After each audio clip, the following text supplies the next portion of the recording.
Seja muito bem-vindo a mais um Redencast. Embora nós estivéssemos ausentes nas últimas semanas, eu quero agradecer a você que está aqui conosco mais uma vez. O tema de hoje é Cristo nos infernos.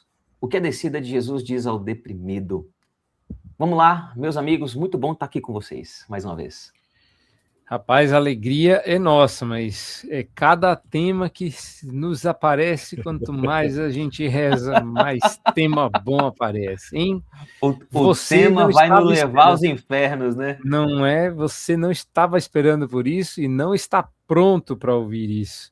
Rapaz, mas vamos embora. Se o Senhor encarou o pior por nós, porque não podemos encarar essa doutrina, né? E isso até é fácil. Difícil é encarar os sofrimentos mais aterradores de uma depressão profunda que nos leva aos vales escuros da nossa alma.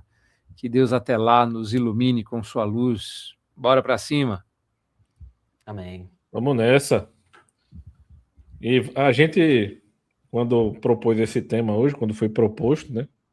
Eu fiquei pensando, a gente vai falar do Hades mesmo?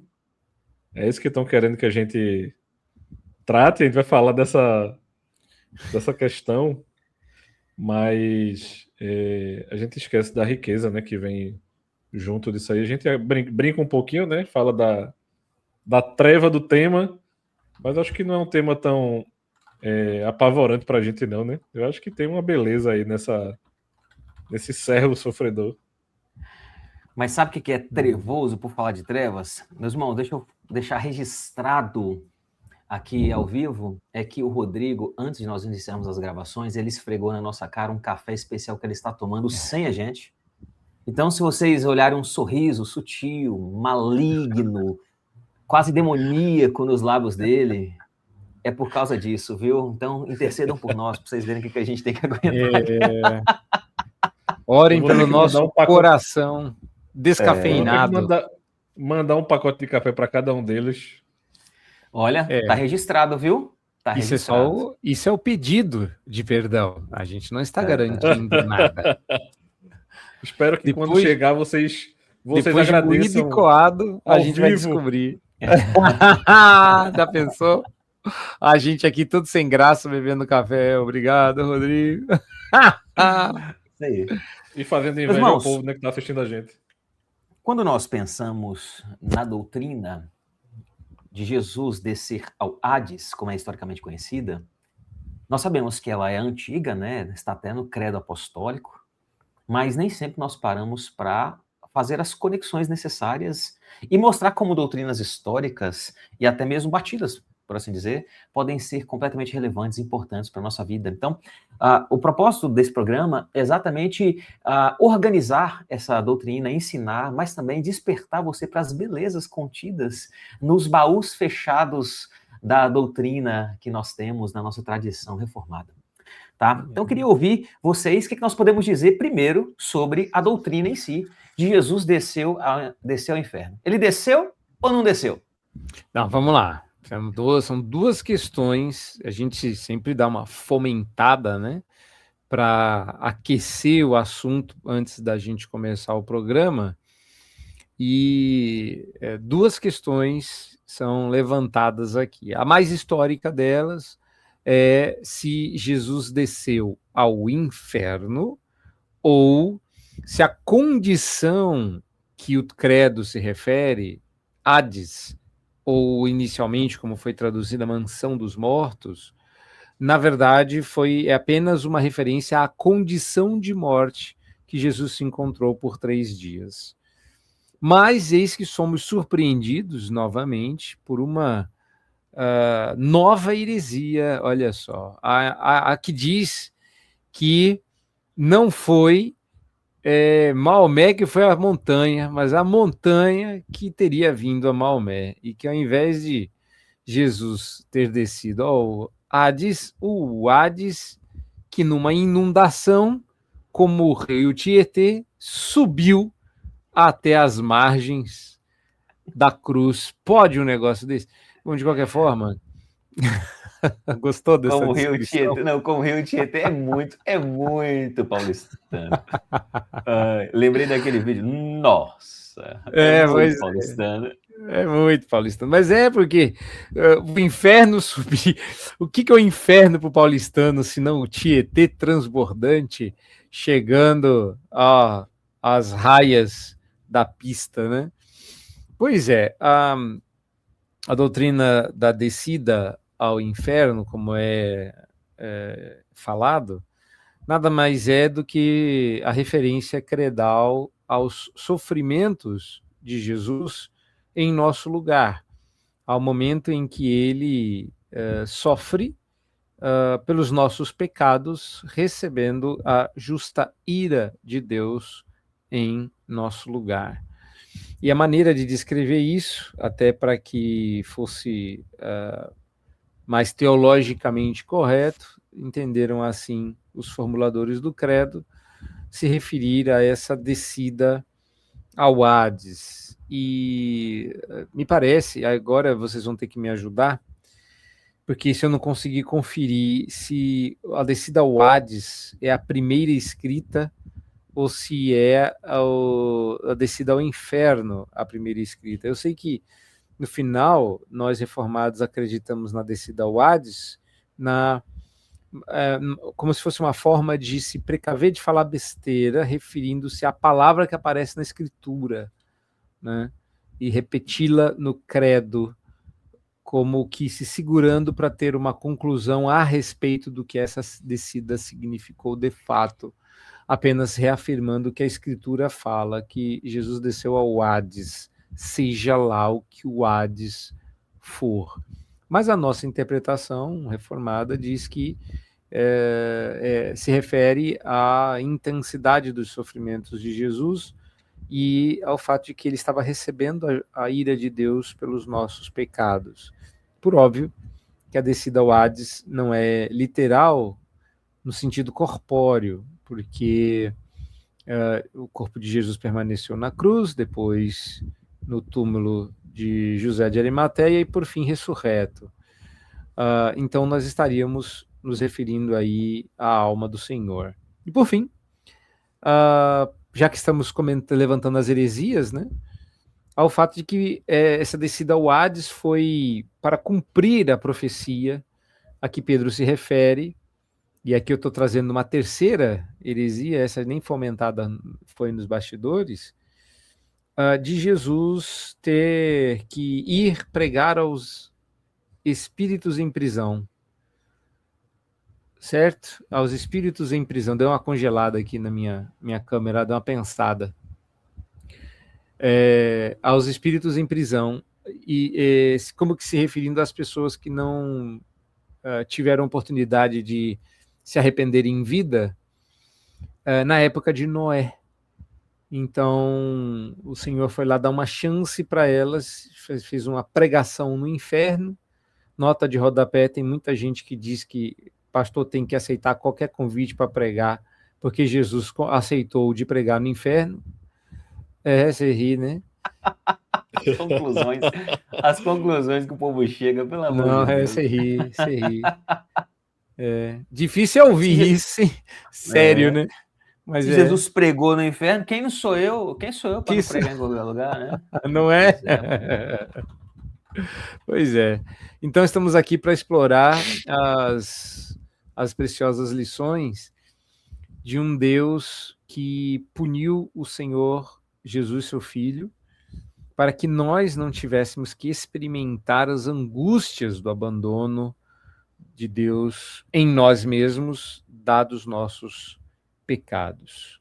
Mas é isso, esse é o primeiro voo rasante que a gente vai dar aí. Fiquem à vontade agora para as especificidades. Tá, mas se Jesus não desceu literalmente ao inferno, mas o texto está falando de Jesus aguentando as angústias infernais de suportar a justa ira de Deus por causa dos nossos pecados, por que vocês imaginam que há pessoas que podem dizer que o inferno subiu até Jesus? E por que seria interessante nós enfatizarmos que não, o Jesus de fato desceu ao Hades, né? E não o Hades foi até Jesus.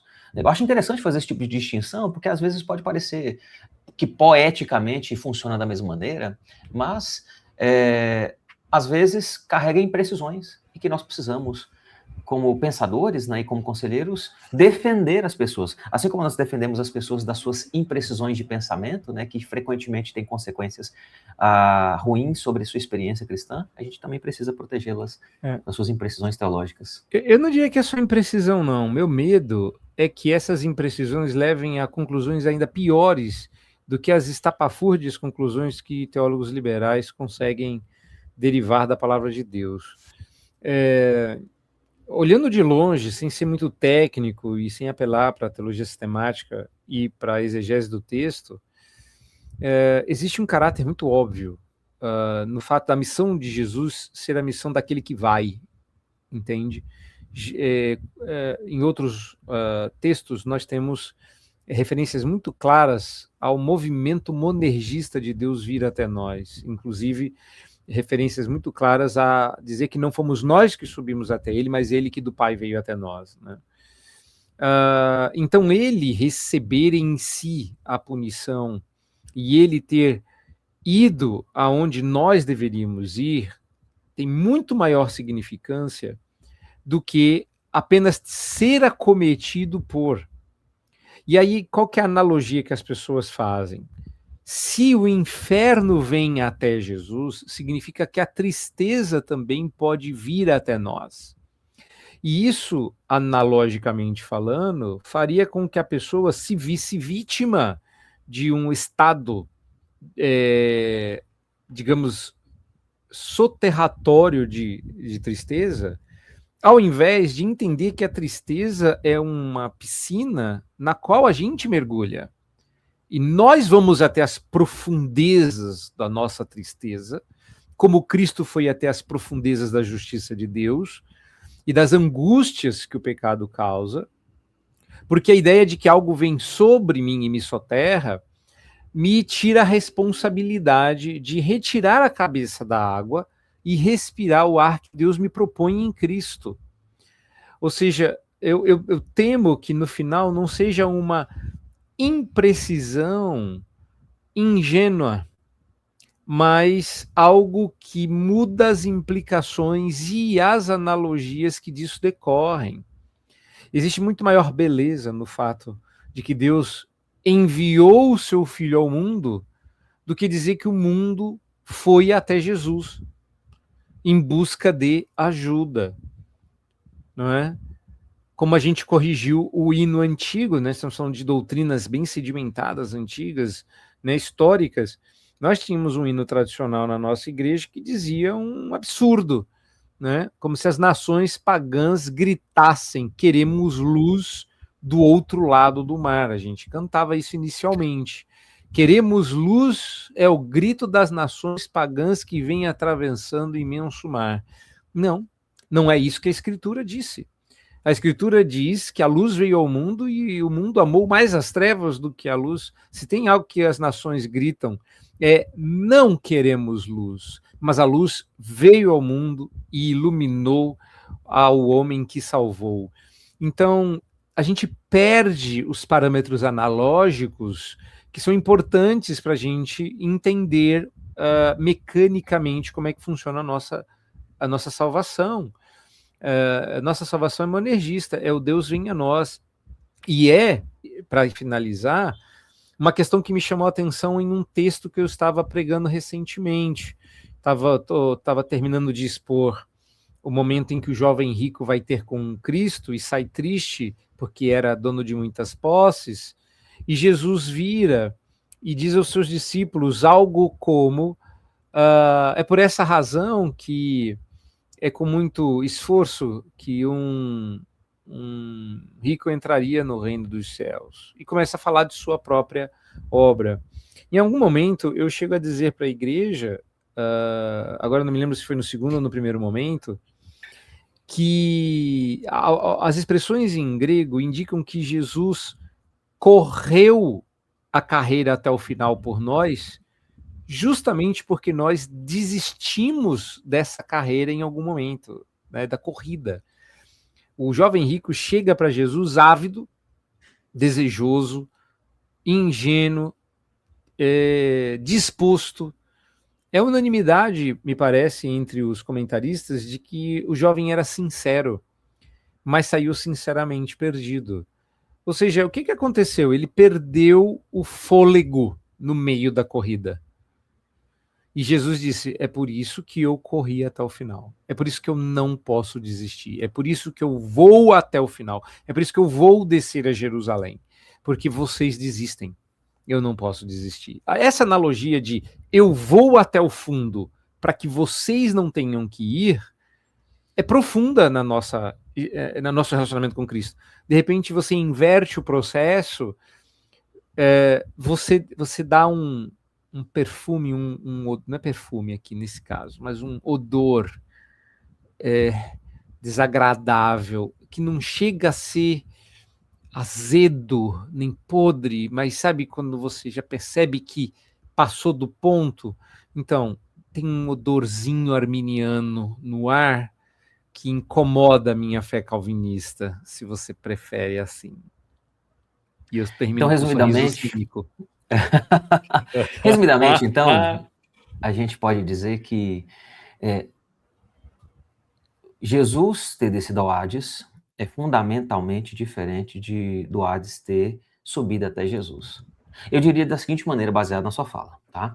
Jesus ter descido ao Hades significa, enfatiza o papel ativo de Jesus. O Hades ter subido até Jesus é como se Jesus fosse passivo diante das revoluções infernais incontroláveis. Jesus ter descido ao Hades destaca o papel dele como redentor, que tem tudo a ver com a nossa doutrina, né, do aconselhamento redentivo. Agora, o Hades ter subido até Jesus coloca Jesus numa posição de vítima, e Jesus não era vítima na cruz, ele era salvador. Ele não foi pregado na cruz apesar de ser contrário a isso, né? Ele foi sabendo que seria isso e se entregou. A gente não pode perder isso de vista, né? Isso, Jesus não foi uma vítima que foi apenas entregue, ele só foi entregue porque antes, desde a fundação do mundo, ele havia sido entregue, né, por Deus, ele se entregou. Né? E a gente não pode perder isso de vista. Então, resumidamente, olha só, ele sofreu por nós, para que nós não tenhamos que sofrer como ele, o inferno que ele sofreu na cruz. Isso é interessante, porque numa cultura que vai dizer assim, em seus passos, o que faria Jesus, tem até um livro, né, famoso. Charles Swindoll, esse? Eu acho que é isso. E assim, eu entendo a intenção que às vezes alguns preletores vão dizer, né, de tentar mostrar como nós devemos ser discípulos de Jesus e seguir os passos do nosso mestre. Mas tem coisas no ministério de Jesus que ele sofreu e que ele fez que simplesmente nós não poderíamos fazer, porque o trabalho como redentor dele é singular. Porém, o fato dele ter descido ao Hades de maneira ativa pode sim nos ensinar como passar pelos vales infernais desse mundo, ou pelo vale da sombra da morte, como Davi vai dizer. O que você diria sobre isso, Rodrigo? O que distingue o nosso vale infernal do inferno de Jesus na cruz? Cara, eu estava pensando aqui, enquanto você, mais o Jonathan do que você falava, e eu fui lembrado aqui da pergunta 44 do Catecismo de Heidelberg. Rapaz, que homem profissional. Ela indaga a gente o seguinte: por que se acrescentou ele desceu ao Hades? Que é uma pergunta que normalmente a gente não se faz, né? É tipo assim, por que tem essa expressão no credo? E aí o catecismo responde da seguinte maneira para a gente: para que as minhas maiores tribulações eu possa estar seguro de que Cristo, meu Senhor, através de indizíveis terrores, dores e angústias que sofreu em sua alma na cruz, e antes dela, redimiu-me da angústia e dos tormentos do inferno. Então, você usou uma expressão muito boa, antes de me perguntar. Você disse assim, aquilo que Cristo sofreu na cruz por nós trouxe descanso para a gente. Né? Tu não falou a palavra descanso, mas em como tu falou, tu trouxe essa perspectiva. Então, assim, por mais que a gente vá sofrer ainda a morte física, a gente não faz ideia do quanto a gente foi cuidado para que a gente não sofresse a morte espiritual. E muitas vezes a gente vai se entregar a determinados sofrimentos aqui na Terra, como se a gente estivesse morrendo espiritualmente. Mas Cristo já fez isso. Ele já passou por esse sofrimento. E a gente não vai passar nesse nível, né, como o Jonatas pode explicar para a gente, hora nenhuma. Então, assim, traz um consolo tão grande para a gente ser lembrado disso, que é de uma beleza tão magnífica também, que a gente fica a se perguntar, Senhor, se tu já fizeste tudo isso, se tu já sofreste por tudo isso, por que eu tenho me entregue a determinado sofrimento? Então, assim, ele literalmente resolveu toda a situação e a gente fica se entregando às circunstâncias. Então, aí, para mim, eu acho que a grande questão é essa. O grande sofrimento, Cristo já passou por nós. E a gente fica se entregando a determinados sofrimentos. Eu não estou dizendo que a gente não passe por eles, não é isso que eu estou querendo dizer, mas o grande sofrimento já foi resolvido para que nós pudéssemos estar com ele no céu. Eu acho que tem uma questão de escala, meu caro, que às vezes as pessoas não contabilizam. A gente pensa que o sofrimento de Jesus foi a morte física e que esse foi o maior sofrimento que ele sofreu em nosso lugar. E aí, de repente, a gente vê que a gente também vai passar pela morte física. Então a cabeça do crente fica meio confusa. Se ele morreu a nossa morte, por que eu vou ter que passar pela morte? E aí a pessoa não entende que o pior ele sofreu no nosso lugar e que a morte já não tem mais aguilhão. Esse é o ponto. Ele tirou do vírus o seu aspecto mortal, de modo que qualquer contato com este vírus inocula a doença. A morte de Cristo criou uma vacina, de modo que morrer para nós se torna ir para o céu. Então é exatamente o sistema de vacina que Jesus criou. Ele pegou o que era um aguilhão, ele tirou o ferrão da morte. Então agora a morte não pode mais nos ferroar. Então quando a morte nos pica, ela injeta a vacina. Nós vamos nos encontrar com Cristo. Nós vamos para o céu. A morte não põe mais medo. Quando a morte fala assim, eu vou te pegar, a gente olha para ela e fala assim, só se for hoje. E isso nos faz pensar também que quando Cristo desce ao inferno ao suportar a justa ira avassaladora de Deus na cruz, no nosso lugar, essa perspectiva é bem reveladora quanto aos sofrimentos de Cristo na véspera da cruz.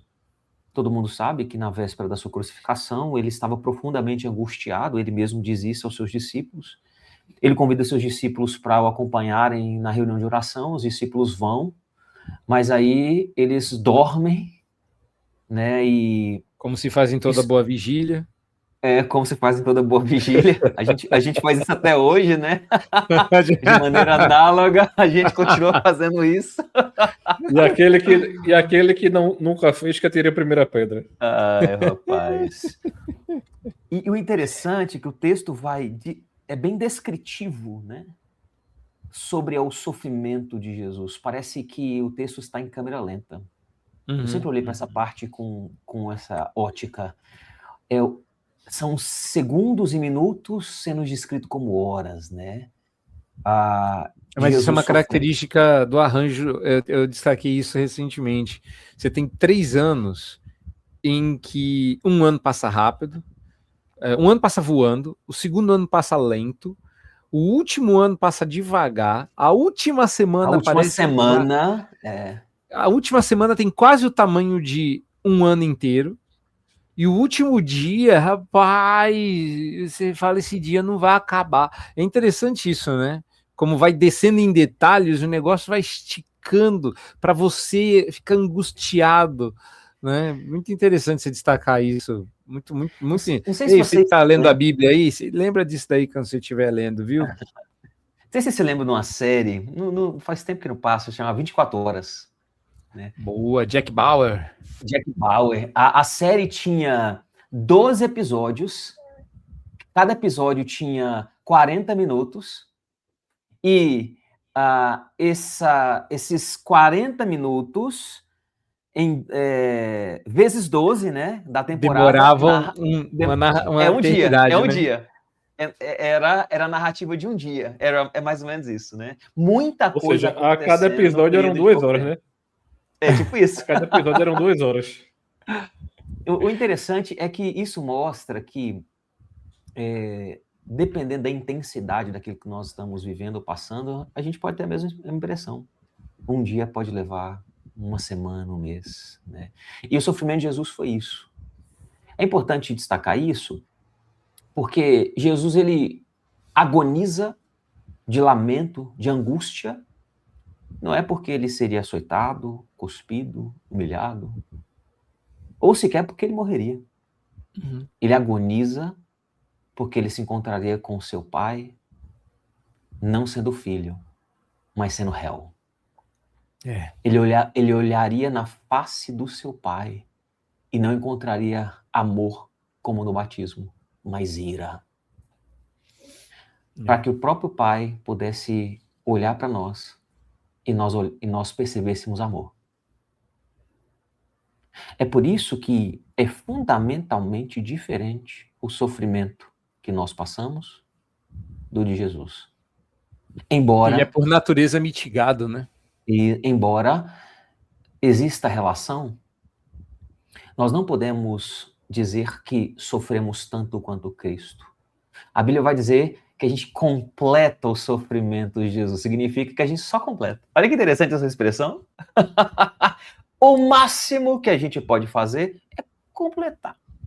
E eu acho que o completar ali é aquela expressão, o pingo que faz transbordar, né? É o pingo que cai num balde. Você se lembra daquele meme do cara que fica com a mão esticada, assim, dando uma pitadinha de sal na carne, assim, ó? Não, Serrete.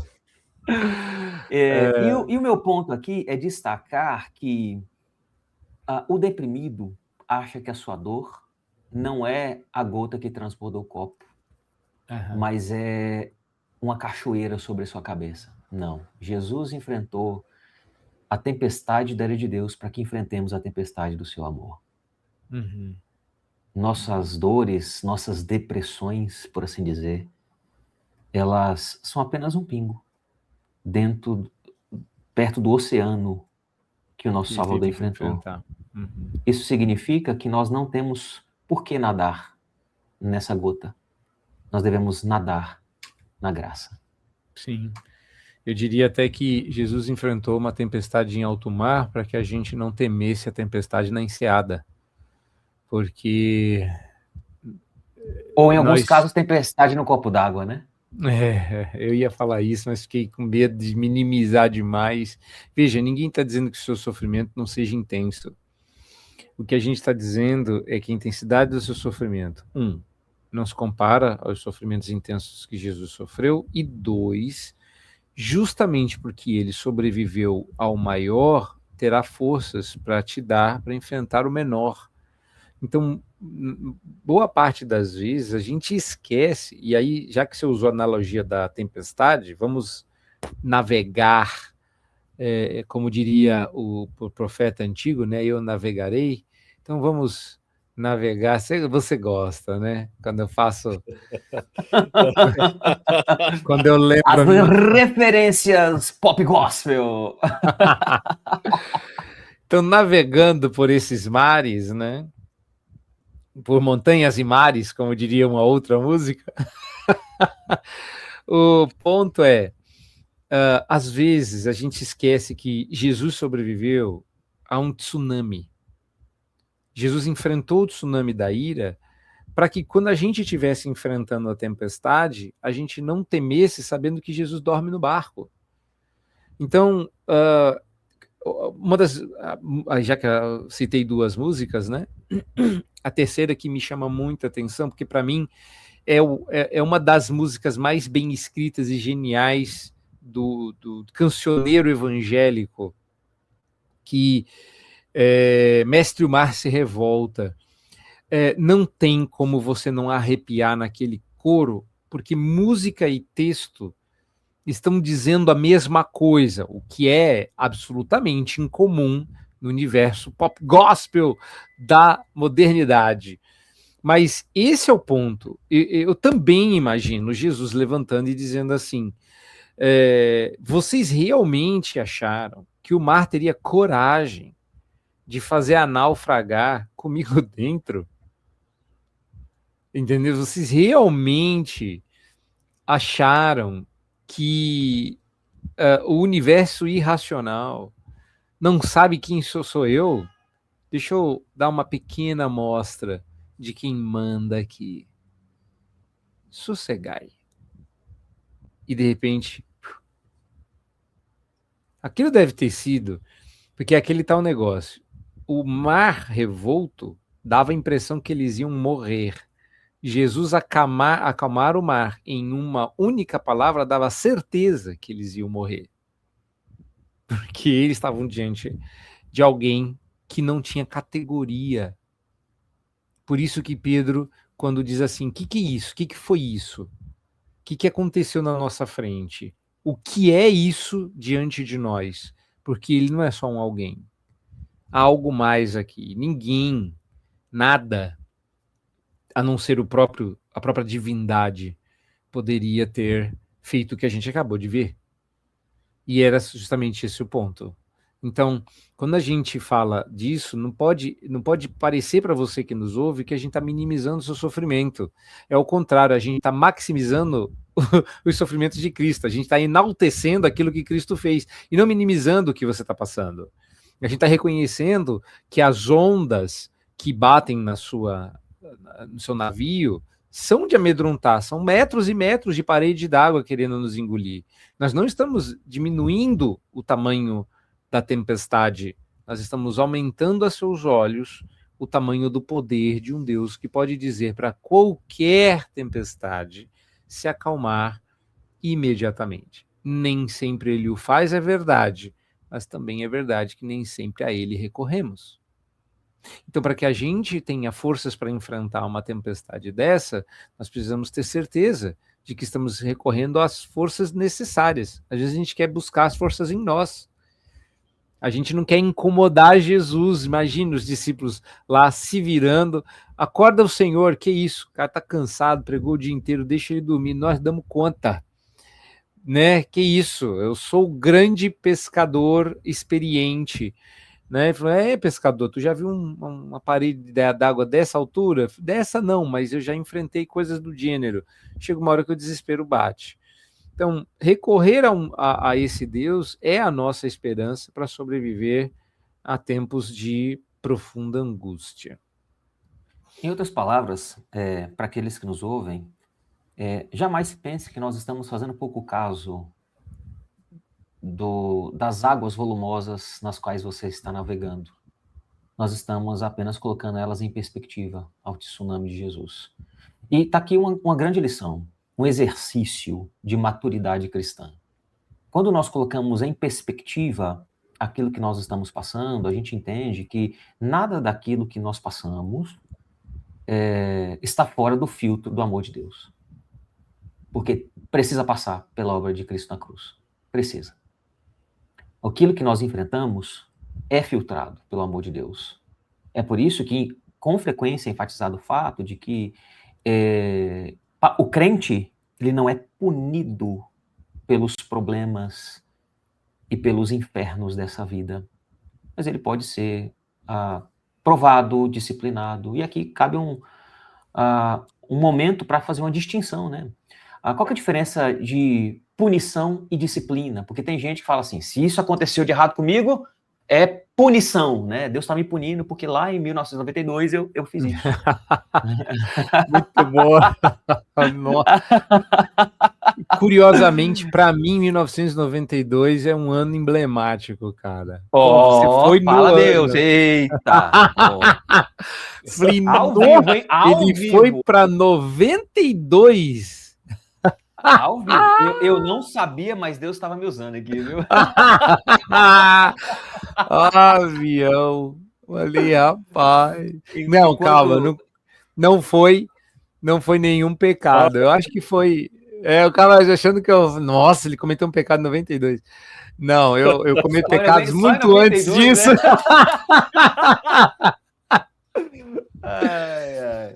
Cara, eu fui. Eu acho que foi uma das minhas primeiras conversões de que eu me lembre, assim. 1992 teve a Eco 92 no Rio de Janeiro. Não sei se vocês se lembram disso, foi um grande congresso de ecologia e eu era super ligado nessas coisas e eu consegui, criança, convencer os meus pais a irmos e eu fui à Eco 92 no Rio, né? E eu acho que foi a minha primeira grande decepção com a pauta ecológica, né? Descobri a farsa e os discursos não cristãos, né? Mas eu achei interessante você mencionar. Mas, de fato, vamos voltar ao que importa, né? O que aconteceu em 92 para Deus me punir hoje, né? E eu acho que a razão para isso é que reside no coração humano o espaço necessário ou a necessidade peremptória de redenção. Então, sem um redentor, meus pecados precisam ser expurgados, punidos.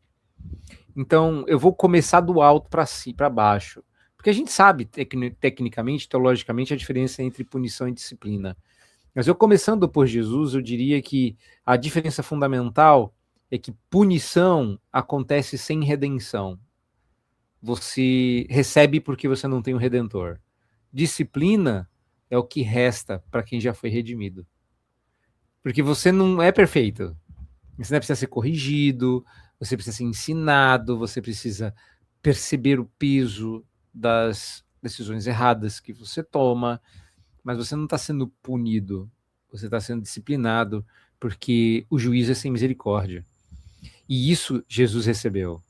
Então, eu recebo misericórdia corretiva. Então, disciplina é quando eu tenho um redentor. Punição é quando, não havendo um redentor, meus pecados ainda estão sobre a mesa e precisam ser resolvidos. É interessante o quanto isso é mal interpretado pela igreja de maneira geral, né?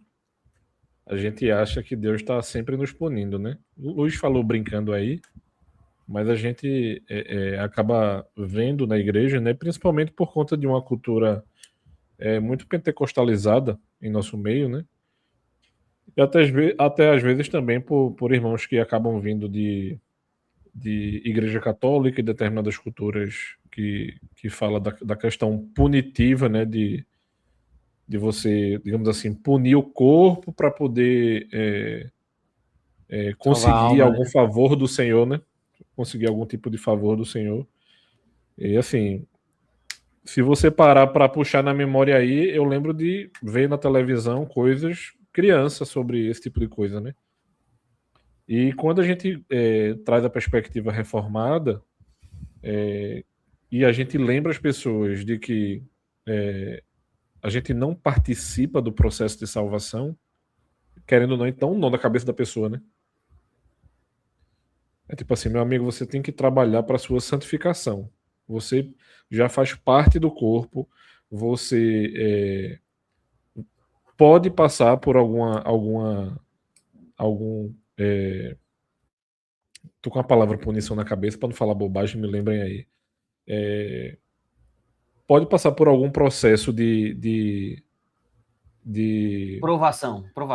Provação. Não é nem provação, não é nem provação, é de disciplina realmente. Disciplina, de você passar correção, por um processo disciplinar corretivo do Senhor. E às vezes a gente quer encaixar essa perspectiva de que vai ser punido, né? A brincadeira de Luiz é muito boa, né? Tipo assim, mano, o que ficou para trás, a sua vida passada, o que não havia Cristo, acabou, meu amigo. Já foi pago na cruz. A gente está falando de que todos os seus pecados foram para a cruz. Não adianta a gente ficar querendo criar um teatro aqui. A gente se mete nos nossos maus porque a gente é pecador. Mas a gente não pode colocar mais carga nas costas do que a gente já sabe que foi retirado. Entendeu? Então eu acho que tem esse desafio aí também, quando a gente está lidando no dia a dia da igreja, né, com os nossos irmãos, que pode ter esse tipo de dúvida, né? Verdade. Então, em resumo, o sofrimento para nós que somos crentes, ele é real, ele é presente, mas é uma escola, porque Jesus foi reprovado e recebeu a punição no nosso lugar. Então, a nossa tristeza e os momentos em que nós nos encontramos deprimidos, eles fazem parte da realidade de São um coração que está pedagógicos, sendo... você está dizendo, né? Isso, são pedagógicos, ele faz parte de um coração que está aprendendo a digerir a realidade da graça e de um mundo que não se dobra à sua vontade, enquanto você tem que aprender a se dobrar à realidade de Deus, a realidade do Deus que governa, quando nós não governamos, né? E frequentemente, olha, eu não tenho dúvidas de que Deus coloca aquela pessoa que é um desafio para você no seu trabalho.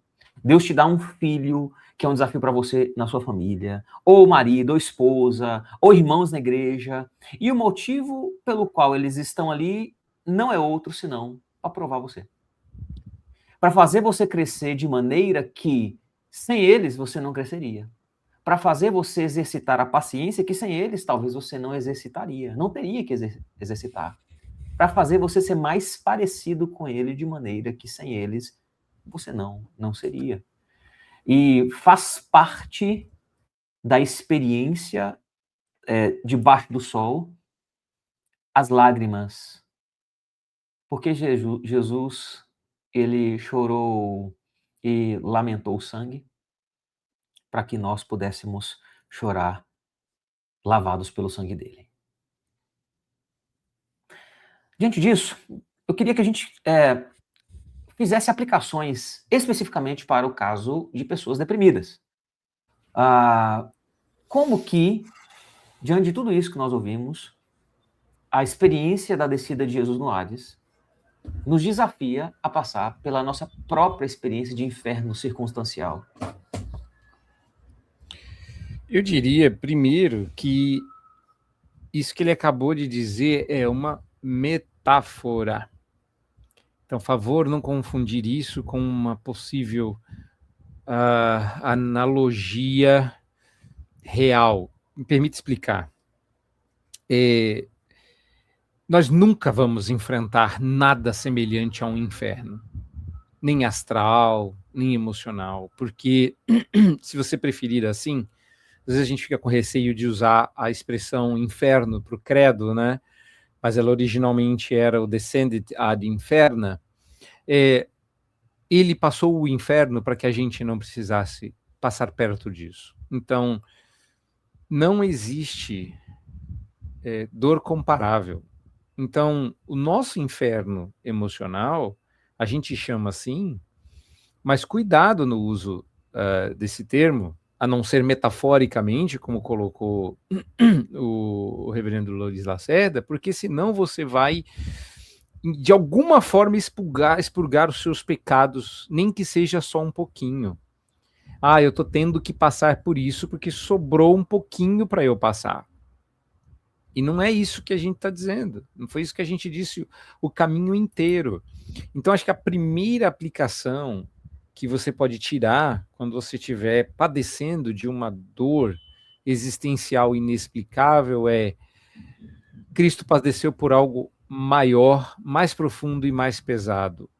Isso dá esperança para você perceber que é passível de superação. Acho que a primeira coisa que você precisa entender é que se Jesus superou o inexplicável, se nós nunca enfrentaremos um tsunami, Isso significa que não importa de que tamanho essa onda se mostre, ela é passível de enfrentamento. Porque uma das coisas que a gente faz é desistir da luta, é sucumbir, é dizer, eu estou enfrentando uma dor impossível de ser superada. Ela é mais forte do que as minhas forças, ela é maior do que a minha visão pode alcançar, ela é mais terrível do que a minha mais positiva esperança. E o que a gente está dizendo é justamente o contrário. Tenha ânimo, como disse o Senhor Jesus. Tenha ânimo, recobre o seu ânimo. O Senhor Jesus sofreu e passou por isso, para que nada nessa vida, se comparado ao que ele passou, seja maior, de modo que você pode recorrer a ele e enfrentar, porque ele vive. Eu posso, a letra original diz, porque ele vive, eu posso enfrentar o amanhã. Eu posso encarar o amanhã.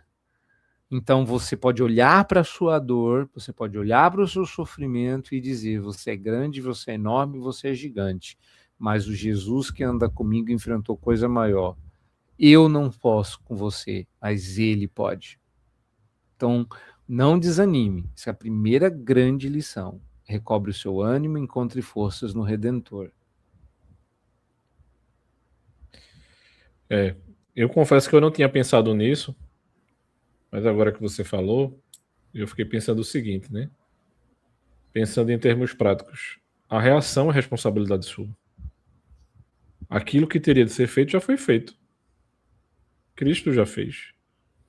E é recorrente a gente ouvir de irmãos que estão passando por esse tipo de sofrimento, de que é como se ele estivesse esperando que algo sobrenatural acontecesse. Meu irmão e minha irmã, eu não quero que soe com uma palavra descuidada, ou que a gente não está percebendo o seu sofrimento. Mas Cristo já fez. E essa reação ela é importantíssima para que você saia desse cenário, dessa situação, dessa condição. E o sacrifício dele é também por isso.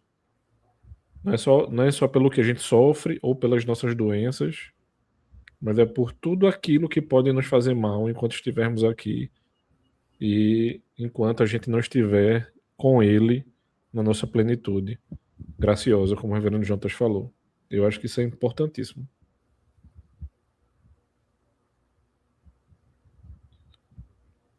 Por fim, a Bíblia termina dizendo que haverá um tempo em que não vai ter mais dor. As coisas velhas terão passado. Tudo vai se fazer novo. E isso significa que quando Jesus desceu ao Hades, isso produziu fruto. O fruto é que nós não desceremos jamais para ele. As pequenas, breves e momentâneas dores, né, tribulações dessa vida terão passado. E aí nós viveremos eternamente no novo céus, na nova terra. A dor, ela tem começo, meio e fim.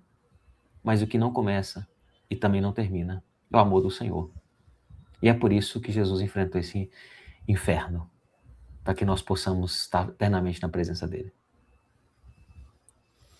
Acho que uma outra consequência prática que a gente pode colocar é quem conhece o caminho inteiro, pense numa situação bem física. Quem conhece o caminho daqui até a outra ponta da estrada passou por várias cidades no meio do caminho. Digamos que Jesus disse que você nunca vai chegar até a cidade final porque ele foi até lá para você não ter que ir. Então, todas as cidades ao longo dessa estrada, Jesus conhece muito bem. Isso significa que se um dia você estiver preso em qualquer uma dessas cidades, tem alguém que conhece o seu sofrimento porque passou por ele e mais. Ele conhece quilômetros à frente de qualquer sofrimento que um ser humano possa passar na realidade. Então, e repare bem nisso, se a doutrina moderna do lugar de fala existisse, Jesus tem lugar de fala no seu sofrimento. no seu sofrimento. Você não sabe o que eu estou passando. Eu não, mas ele sabe. E essa é a diferença. Ele pode se compadecer das suas dores e te entender de uma forma que ninguém mais vai. E justamente por isso ele poderá dizer coisas que hoje em dia soariam, como é que a gente pode colocar? As pessoas acham até um pouco compassivas, ou incompassivas nesse caso, né?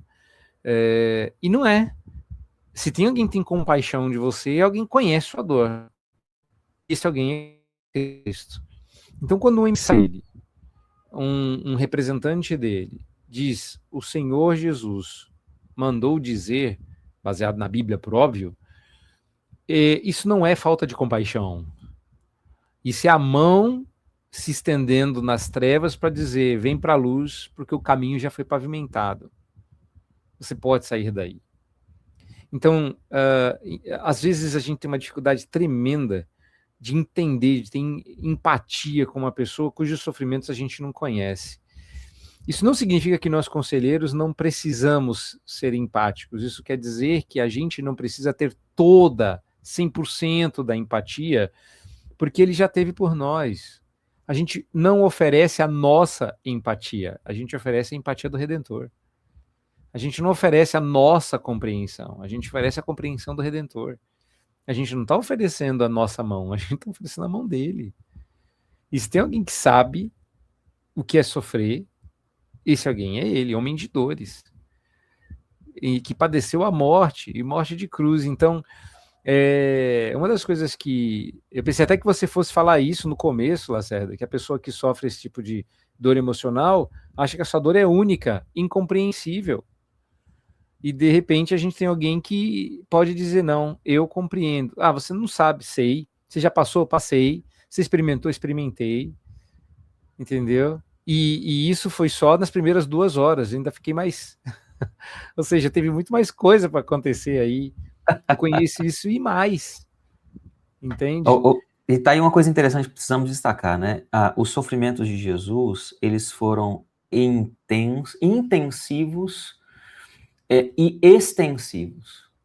Então, eles foram extensos em questão de diversidade e intensos no sentido de peso, né? Ele experimentou na cruz aquilo que ninguém seria capaz de experimentar. Não tem. Dizem, quem viu isso foi... Agora eu não lembro quem foi, meu Deus do céu. Mas dizem que uma vez perguntaram para Anthony Hoekman, o autor de A Bíblia e o Futuro, e Muito quem bom. disse isso para mim, eu tô com um nome na cabeça, mas sabe quando você tá com medo de errar o nome? Porque ele já é, obviamente, um senhor idoso, mas diz ele, se for a pessoa que eu não estiver errando aqui, que ele estava em aula com o Hoekman, se era uma palestra, se era aula, não sei.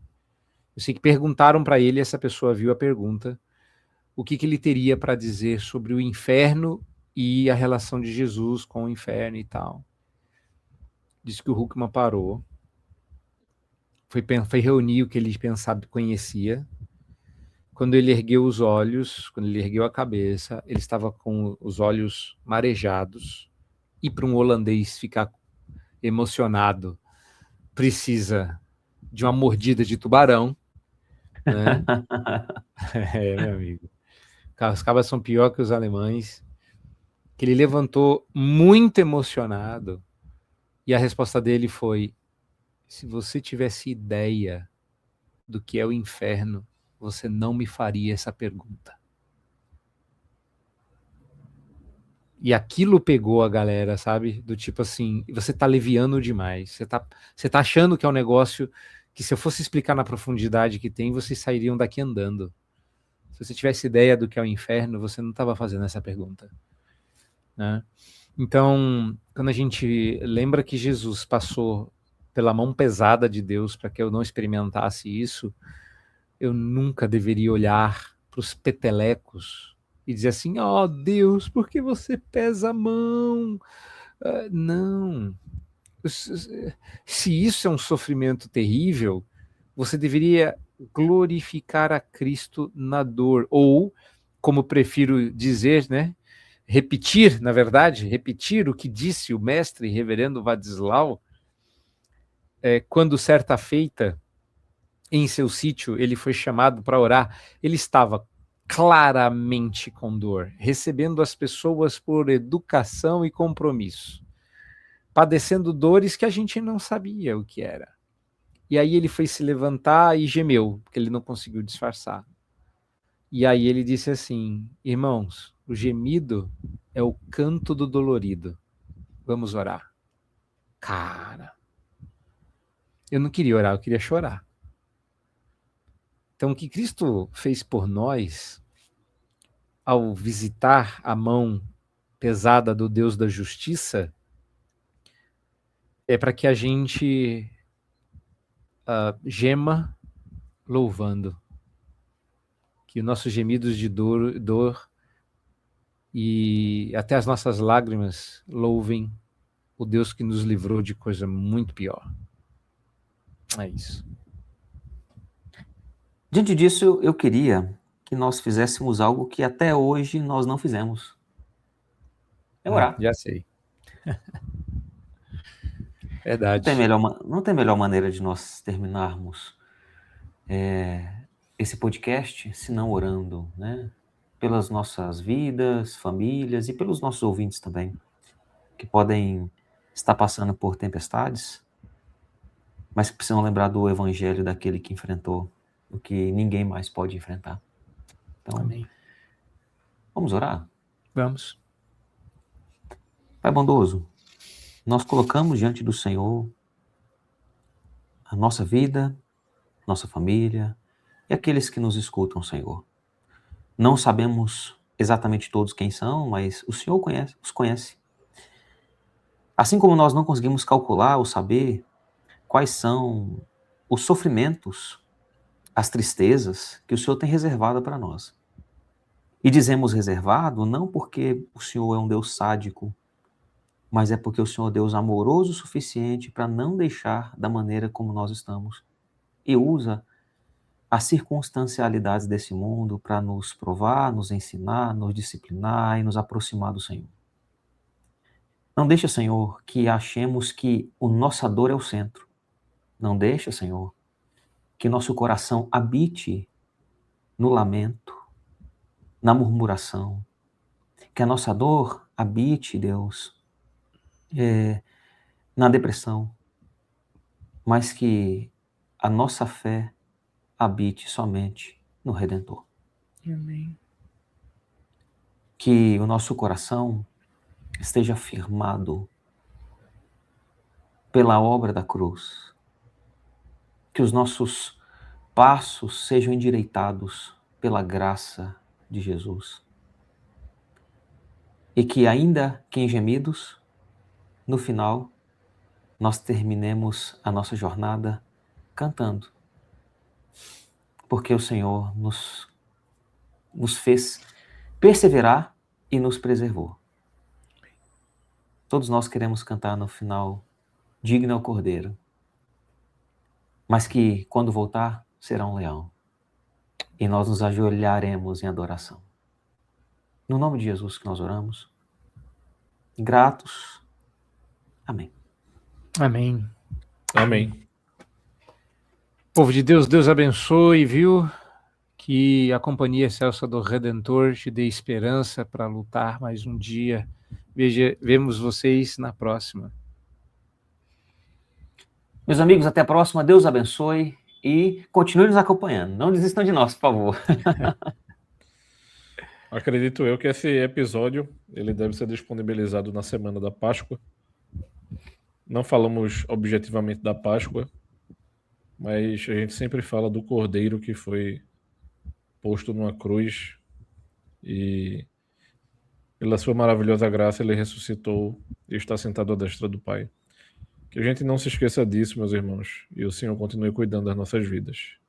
Deus abençoe, até o próximo episódio. Se Deus quiser, com o reverendo André. Abração, pessoal.